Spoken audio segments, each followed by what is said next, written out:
Yo, how's everybody doing tonight on a Wednesday night? Let's start off this show tonight, man. Clippers, Houston, 105-103. Clippers win it at the end. I was watching the other game, but this game ended up being better. Back to back nights. Last night, Houston won. Tonight, Clippers won. Final game for both teams. And as they head into the All-Star break, it was a fun game. Houston led most of the way just like last night. Last night, Clippers tried to come back. They couldn't. Tonight, they were able to come back. And at the end, won the game. Kawhi Leonard with a game-winning shot.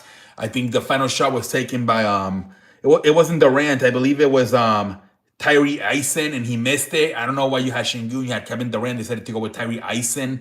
He missed it, a corner three. And 105-103, Clippers hold on for the win. It was a fun game. Kawhi Leonard, 27 points, 13 rebounds. John Collins, 12 points. Derek Jones, 12 points. Brook Lopez, 15 points. And Chris Dunn, 16 points.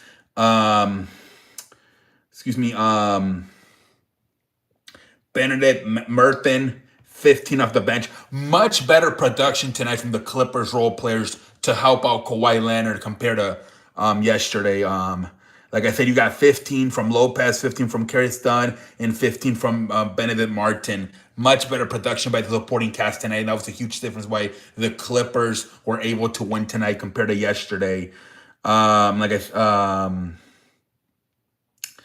anyways, here for Houston, man, Kevin Durant, 21 points. Jabari Smith, 16 points. Tyree Eisen, 13 points. Şengün, 16 points. Amen Thompson, 12 points. And just like last night, not much from the bench outside of Reece Sheppard with 17 points. That's the problem with Houston, man. They don't have a point guard to set up the scores like Şengün and Kevin Durant. And then outside of Reece Sheppard, they don't really have nothing off the bench, man. On up this team, man. I think the big goal for them is to at least get out of the first round this year. But we'll see. But they're definitely missing some pieces as Houston. They need a point guard and they need more production off their bench, honestly, man. But yeah, man. Kawhi led the way with 27 for Clippers. Kevin Durant leads the way with 21 for Houston. And that's pretty much about it, man. I was surprised Kawhi played on a back-to-back night. He actually played a little bit better tonight with 27. But anyways, that's all we have for that game. Let me think. Let's see, where do we want to go next? I think wrestling. I think it's been set that Monday Night Raw, not this past Monday, the one from last Monday where it was announced that it will be CM Punk versus Roman Reigns at WrestleMania. It has 3 million views on Netflix. One of the most seen Raws of the year. I think it is the most seen Raw of the year, and it's probably since December. I think John Cena's final Monday Night Raw back in December. So it drew 3 million views. So that is, Roman Reigns is still the needle mover. 3 million views, that's impressive. Monday Night Raw gets 3 million views. Chelsea Green is hurt. Man, she broke her foot on this past Friday Night SmackDown show. So another injury for WWE, man. Chelsea Green is hurt. Holy free holies, man. Probably gonna take a few months off with a foot injury, man. That broken foot, man. That fucking sucks. And the final one is Hobbs, who just signed to WWE. Apparently lied to the WWE, telling them he is 35 years old, where he is 41 years old. The belief is that is why Hobbs has not been at anything outside of the Royal Rumble, because I guess the WWE found out a few weeks ago, right after the Royal Rumble, that he lied. He told them he was 35 when he's actually 41. The belief is that Hobbs, I think his name is Royce Keys now in the WWE, it was this week at the WWE headquarters in Connecticut. I guess they're having conversations probably with both Triple H and Nick Khan about where to go from here. They're even saying that some people are saying that he could appear on the Stephanie McMahon podcast as well. That's been a trend lately. If you know that she films her shows over there in in Connecticut at the headquarters, and a lot of people go there to film the show. So that could also be a possibility. But who knows what's going to happen? The belief is he might not get fired, but they're not sure.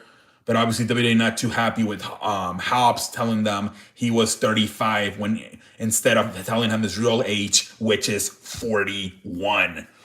Let's move along. I think in baseball, I think Lime Hendricks, who's a pitcher. He's really good. He's an Australian pitcher. He's had a lot of stuff going on with his life. He had cancer a few years ago, and then he came back. But then he had a messed up his shoulder. Had to get Tommy John surgery. Has been signed by the Minnesota Twins. So we'll see, man. A lot of people are cheering for him. He's dealt with a lot of issues, cancer, and then messing up his shoulder. I don't think he's pitched since 2023 or something. It's been a while. 2024. It's been a while since we've seen Lime Hendricks pitch. He had a very nice career, I think, with both the Athletics and the White Sox. I believe that's the teams he really played for. But we'll see. I mean, when healthy, he's a really good closer. So we'll see if he can do anything with if the Twins, if he can even make the team, or maybe he can even get back to being a closer. We'll see. Wishing good luck to Hendricks going forward. Gary Sanchez signed with Milwaukee. Gary Sanchez a long time ago was a top prospect for the New York Yankees. Things have not worked out for him, but he signed with Milwaukee. We'll see how that goes for him. Excuse me. What else is going on? I think basketball, the players have been suspended.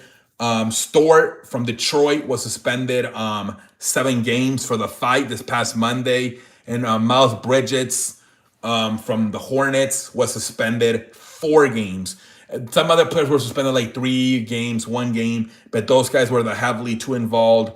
And like I said, Stewart gets 7 games. Miles Bridges gets 4 games. They had to be heavy with Stewart, man. He did it a few years ago. Remember, I think back in 2023, I think he had a big one with LeBron James. So I think he got suspended 3 times in that game. So now that it happened again, he got 7 games, man. So, and then Mikal Bridges, who also had some other issues.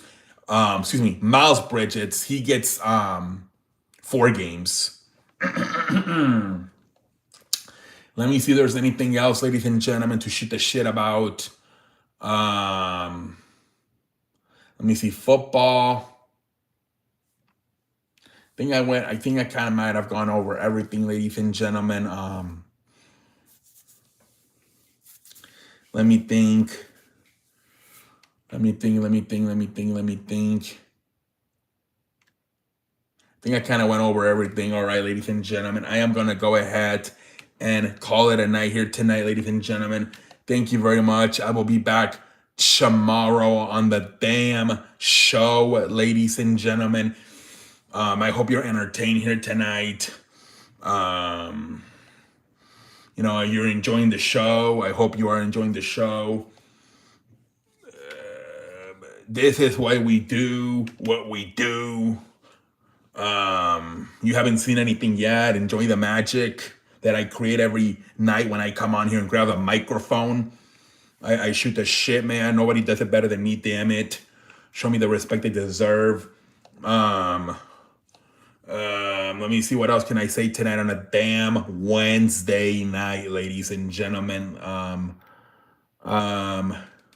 But yeah, man, I mean, that's all I'm going to say here tonight on a damn Wednesday night. I'm going to go ahead and call it a night. Thank you very much, ladies and gentlemen. And I think, yeah, so tomorrow there's still games. At Thursday, there's a celebrity game or something, I think, on Thursday. And the Rising Stars games. And I think the format this year for the All-Star game is Team America versus Team International or something, or Team World. So we'll see if that's any more competitive for the All-Star game, because this has not been really good the last few years, a damn All-Star break for the NBA. So we'll see if this new format they use, I think it's Team World versus Team USA, if it's any better. But anyways, ladies and gentlemen, we're going to go ahead and call it a night. Thank you.